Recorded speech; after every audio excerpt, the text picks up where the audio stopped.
Goal 4 of the Sustainable Development Goals, Quality Education, describes STEM and STEAM curriculum.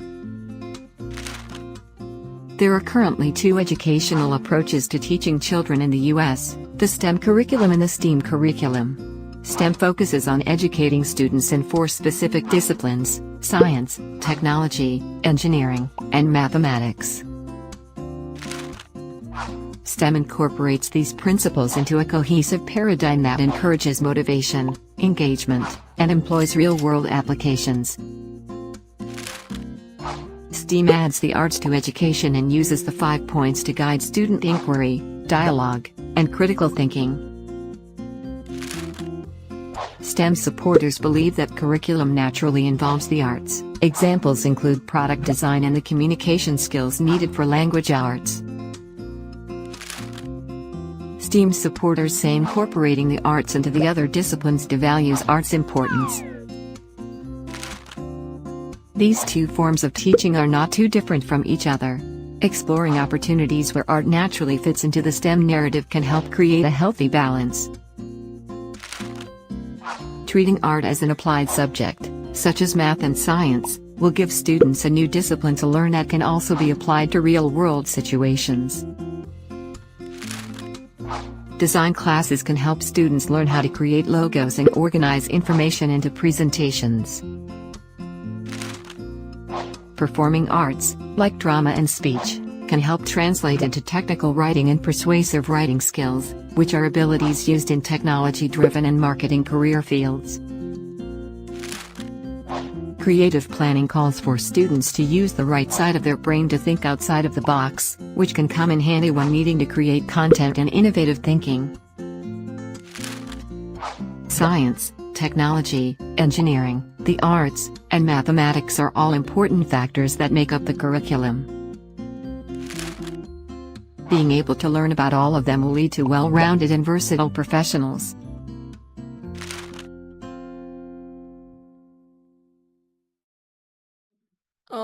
Now we're moving to the next section, which is with Dr.Avneet Hira. I don't know if I get the pronunciation. Doctor, are you with us?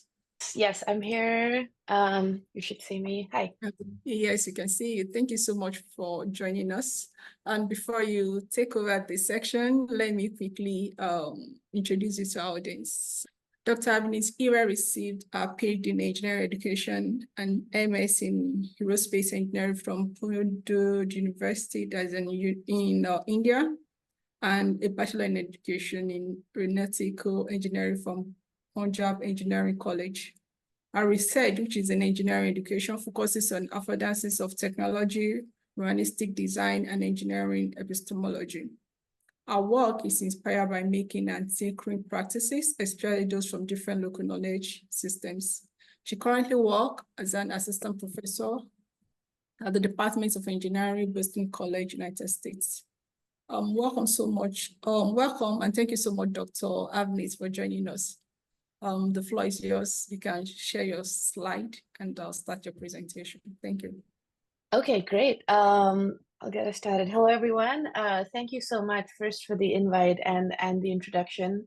As was mentioned, I'm Avneet. I'm a professor in the Human-Centered Engineering program at Boston College. And my background, long time ago, I used to be an aerospace engineer. And for the last 10, 12 years, I've been doing research Very similar to the speaker right before me. So I think you teed me up really well on education and how do we use digital technologies in teaching engineering more generally. So just to kind of situate where my remarks are coming from. So I just wanted to say from the get-go, because I've heard some really great presentations here from people who are experts on the topic of sustainability. And I just wanted to say that is not my area of expertise. My area of expertise is educational technologies and engineering education. And we do have projects which are related to sustainability, which I'll talk about in my remarks here today. But that's certainly not my area of expertise. And so I direct a laboratory here at Boston College. And in our lab, our primary aim is to support historically underserved students in using engineering and technology with creativity and criticality. So primarily, most of our work happens in the United States. We work a fair bit with immigrant and refugee youth and families. And then we also have some upcoming active projects in parts of Kenya and India. And what I mean by criticality and creativity is that we can use technology to make all kinds of interesting things happen. But at the same time, we believe at the lab that I work with that it is as important to create things creatively as it is to think about technology critically, which is that in what ways is technology actually helping us versus in what ways is it not helping us and doing the exact opposite. And so that's kind of the larger aim of the work that we do. So if we were in person, I would ask you to turn to the person next to you and share with them, but we're not. So I'll just give you a few seconds to think to yourself, one, in what ways has technology made your life better? And second, in what ways has technology impacted your life negatively? I'll give you like 10 seconds because we don't have a lot of time. So sorry, I wanted to give more time, but this is where we're at. And I'll just tell you, so usually when I pose this question, the kinds of responses that I get is, in what ways has technology made us our life better? It has helped us be in connection. Like this meeting in itself is an epitome of that we can connect across countries, across continents. Sometimes people will talk about medical healthcare devices as well, hospitals, things that are used in hospitals, things like that.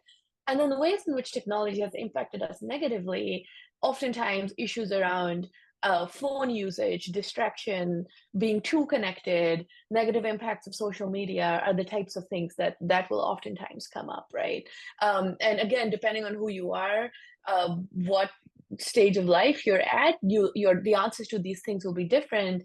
But the point is that technology is great. I'm an engineer. I build technologies. I teach students every day how to build technologies. So there's a lot of great that technology brings us, but at the same time, there are negative impacts of technology that are important to address, or at least acknowledge when we are teaching for engineering, teaching for sustainable design. So just a couple of examples of how engineered artifacts have caused harm to people and the environment when used in intended and unintended ways. So this was a little bit ago, but this was kind of popular, at least in the US, this was kind of popular where Volkswagen kind of essentially had these defeat devices installed in their cars, where they admitted that 11 million of their vehicles were equipped with software that was used to cheat on emissions tests. And this is just a screenshot from an article that talked about how it worked. That's kind of more on the kind of car automotive, but related to sustainability side. Another kind of issue that got a fair bit of importance in the United States. Do apologize for my examples to be from the United States, but it was related to machine learning, which I know is an important topic across the world. I know there's been some really interesting initiatives around doing work, developing AI algorithms that are centered on the continent of Africa. I've had some conversations with people who do work like that in Kenya, but this example was in the United States. There was an algorithm that was used that predicted double the rate of false positives for Black offenders to reoffend as compared to white offenders. So these are just a couple of examples of how technology might not necessarily be used for the best causes, whether that's for people, to the community or the environment more broadly. I find this graph really interesting, and I think right before my talk, we were having a conversation about what young people or young kids will grow up to become. And this graph is a graph from the American National Science Foundation. It's publicly available, but it talks about the engagement or the participation of women in computer science. So there's something really interesting. If you look at this graph, kind of, going down the x-axis, you see that in computer science, which is the red line here, there's something really interesting that happened kind of in the early to mid 1980s, where the participation of women in computer science was at par with, say, things like medical school, law school, and the physical sciences. But in 1984-ish, 83-ish, there was a dip. And there are people who try to understand what might have caused this dip. And what's really interesting is that this was the advent of personal computing. So this is when people could bring computers into their homes. In the United States, there was a place called Radio Shack that would sell these computers. And what people were doing on these computers were playing video games, right? If we're talking about digital technology and education, this technology is in our homes. So back in the 80s, there were a lot of video games that kids were playing at home. And most of these video games were made to appeal to stereotypically masculine, boyish traits. And that, in some way, to an extent, impacted the long-term participation of women in the computer science workforce. It's not, if you think about it, there's low stakes engagement that we don't even think about, things that children do at home, not even necessarily at school, but that impacts how they engage professionally in the world as they grow up. This is around gender. We could have similar conversations around socioeconomic status, class, race, ethnicity, things like that. And we're kind of in a similar place here now. At least in the US, there's a big movement around maker spaces. In fact, I know for a fact there's at least a couple maker spaces in Nigeria as well. But currently, at least the way maker spaces often present themselves, again, are these places where you build big robotic things to do with cars or other big kind of technocentric things, and not necessarily a focus on the environment or a focus on health. Or really a pro-social focus necessarily. So I would argue that much like the 1980s, we're at an interesting junction where if we don't do much about how we engage young people in caring about the environment and engaging them in building technologies, we would have a similar problem because of the way we talk about the role of engineering and technology. So I'm going to jump into 3 of our projects that we're working in, just so you have some examples of things that we're doing at this intersection of technology and doing things that children find purposeful. But these are the theories that we often situate our work in. So the first one is by Renenger, Hidi, and Krapp, and they have this really amazing book on the role of interest in learning and development. And the idea is that children, young people do things that they find interesting. They can either find things personally interesting. So I am personally, say, really interested in growing plants, versus they can be interested in doing things that are situationally interesting. And by situational interest, we mean that the entire setup of the activity is interesting to them. So it's interactive. Their friends are there. They feel like their voices are heard. And that results in more engagement in learning and development. And the second theory here, which is represented in this picture, is also really nifty and cool, actually, because it talks about how as young people are growing up and thinking about their role in the world, whether that is what they want to become engineers or scientists, or what kinds of problems they want to solve. Let's say they want to solve problems around sustainability, around green energy, around green buildings. And what their theory posits is that it's not just the student or the child by themselves, or even what happens just in the classroom, but it is the entire ecosystem around them. So it is their family, their extended family, their friends, the community that they live in, that ends up impacting what kinds of problems that they as people would like to solve. So if they're growing up in a house where their parents or their grandparents or their uncles and aunties think that they can be people who will grow up to solve the sustainability challenges that the world faces, it is more likely that the child will develop having this kind of self-efficacy as opposed to not, which we think is really interesting.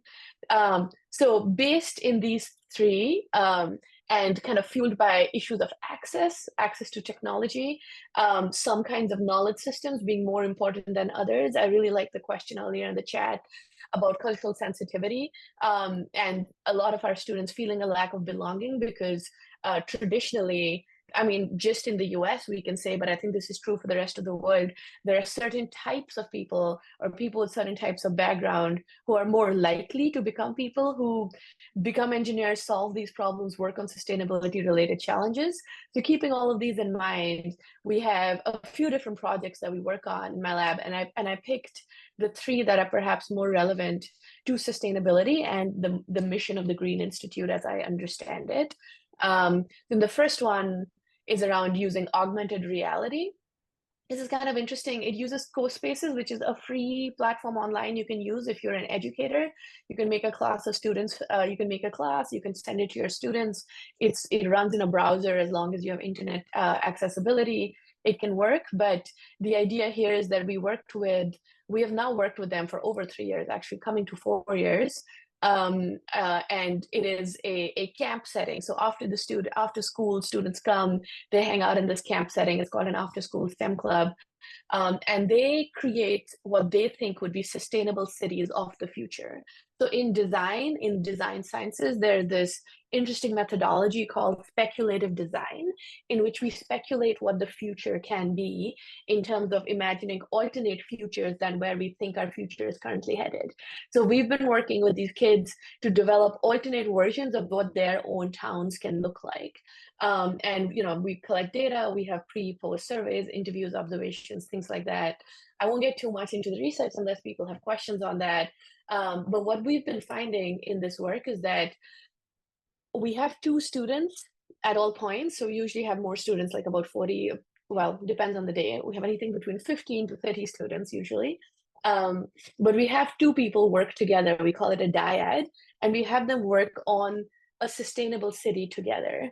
And what we know, even from the United Nations Sustainable Development Goals, is that things like collaboration and systems thinking are really important to solve the sustainability challenges of the future. And we know from education literature for decades that the sooner we can help develop mental models for these things amongst young people, the better. So what we've been able to find in our findings, and I put this, the citation for the most recent paper on that, is that while using this platform, because the 2 students have to work together and they have to make a lot of interesting decisions around their sustainable choices. And if you go find that paper, it's open access, so you can access it. We also have a point system in there. So if they make sustainable choices, they get more points, versus if they don't, they get less points. And that helps them develop systems thinking as well. And they learn to collaborate with each other. There's sometimes some fighting, but other times there's more collaboration. And they learn how to operate in an environment which requires them to collaborate and to think about larger systems. The second project I'll talk about, this is a great partnership that I have with some other people at my institute, especially Drs. Mike Barnett and Drs. Helen Zhang. But we have we have a few projects together in which students use really low-cost sensors. So that's kind of this picture on the top here. If you've worked with an Arduino, but this is even simpler than an Arduino, this is a microbit platform, and you can get low-cost sensors. Again, I've tried to do stuff like this in India before and in Kenya, and you can get relatively low-cost sensors and hook them up to a computer, and you can basically teach the students how to grow their own plants. So the picture that you see here, it's a little greenhouse that we've developed in which students can grow different plants that are interesting to them. And they learn how to control the temperature, the humidity, the lighting based on the coding of these low-cost sensors. And I've been working in the space for long enough to know that 10, 15 years ago, I wouldn't even in the United States in a public school, which are not always, the highest funded schools, propose doing something like this. But this sensor tech has become much cheaper. And you can always work with your local artisans, craftspeople, a local electronics store. They have all kinds of sensors that we don't always know about. So again, in this paper, we've been doing some research around how do they develop their efficacy towards a science identity, problem solving. These are some of our initial results. I think we still have to work on them a little bit more, but you can see that the students' interest, science identity, competency beliefs, at least for a good chunk of the students, goes up over time. And what we've also learned, which I think is relevant for the sustainability context, is that some students get interested because they like the tech, right? They like coding, but other students get interested because they like plants and they want to care about their plants. And then they look at coding as a way to take care of their plants, which is kind of nifty. And the other thing that we've been doing is that we have near peer mentoring. So we train high schoolers, so people who are closer to the end of their school, and then they teach the middle schoolers. And that near peer mentoring also seems to have a lot of great results. And I'll wrap up with this last project. I won't go too in depth. It's a very newish project, but I did wanna talk about it just because we talk about artificial intelligence and what that would mean for the world, but I don't think we have enough conversations about what does artificial intelligence mean for sustainability oriented practices. So this is a project in which this is essentially like a small raised bed farm, but it has a machine on it which is much like a CNC machine, but it helps farm. So it's called a farm bot. I think there's probably ways to even build it ourselves. We work with a company that supplies it, but I think you could take on like some good engineers, anywhere in the world could take on a challenge and build this themselves. But the students learn about artificial intelligence, computer vision algorithms while growing their own food. And we center practices of reciprocity, and restorative justice. When we do this work, we work with local communities where people we have food drives. So like every week in the town, people will give away food to people who might not have fresh food for that week. And so, the things that we grow here are often part of these food drives as well. To wrap up, this is kind of a framework that we use in my group that I wanted to share really quickly. I know it's not explicitly related to sustainability, but those of us who are interested in working with young people, I think it's important that when we're trying to promote connection, we establish feelings of belonging for our young people, even if they're temporary. It's important for them to be sufficiently challenged, but at the same time appropriately scaffolded. For them to get recognition from their family and community members, for them to have opportunities to make sense of open-ended informal experiences, doing purposeful engineering. In this case, it could be engineering which is focused on sustainability, on green initiatives. They can be supported by recognition that engineering and technology can cause harm. It has the potential to, not working in just homogenous groups, having pro-welfare attitudes for engineering practice, and merging the social and the technical to make engineering critical, liberative, emancipatory, and sustainable. And then lastly, I think youth should be supported to make sense of their experiences through artifacts, data, and shared experiences, really centering what they want, be recognized by community members and emulate professional practice, make space for themselves within their communities and STEM via the artifacts they create, and be able to use their unique positionality in and knowledge about their communities, because oftentimes they know their communities better than we do as well, right? That's it. That's a picture of some of our members of the lab group and people that we work with. Very thankful to all our partners and some of the folks who fund us. And I will stop there and I will stop sharing my screen. Thank you so much, Doctor, for that wonderful presentation. And thank you for sharing your research with us. I've learned a lot. And I think I have just a question for you before we just, because of our time.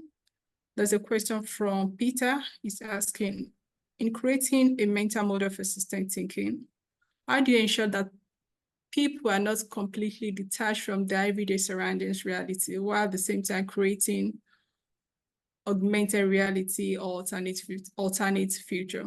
Right. Should I take I the just question pulled up the again? question. Let me just read it again. Okay. People are not completely Yeah, no, that's a great question. And that was actually one of our motivations for the activity that I just that I talked about briefly, because they are recreating their own surroundings. They're not recreating. So one of the things, right? So I grew up in India. I grew up reading textbooks where we would have problems that did not make any sense for my cultural context. Like we would measure volume and area in a house which had a white picket fence around it, which was not at all the reality of where I was growing up. So what we do in our work is that we connect the problems that the students are facing to their own realities. So in that augmented reality example that I showed, they are recreating their own town.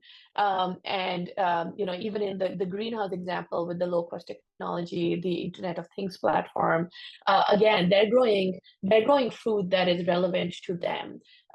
We have students here who will grow Jamaican spinach, for example, because their families have roots in Jamaica, and that's something that they miss. So, that's a great question. And I think that's a big part of my lab. Is called the HER lab. It stands for Humanizing Engineering Research. And what that means is that we do try our best to keep the human element very much alive in what we do.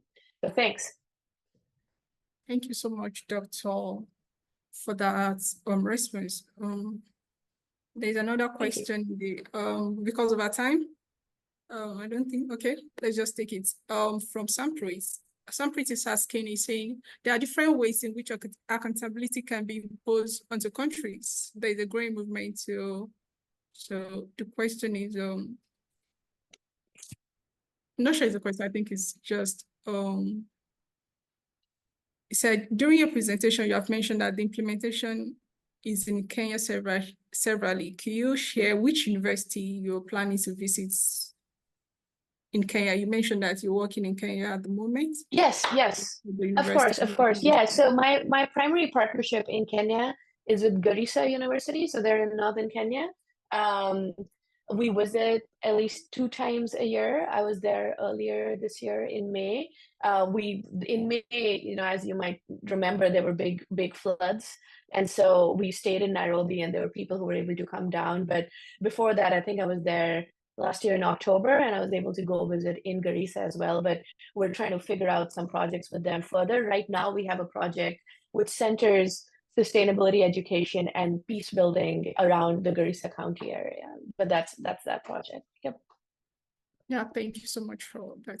I think that will be this session. Thank you so much, Doctor, for coming. Thank you for your time. And we hope that we will be able to have you in future events. Do enjoy the rest of your day. Bye. Take care. Thank you.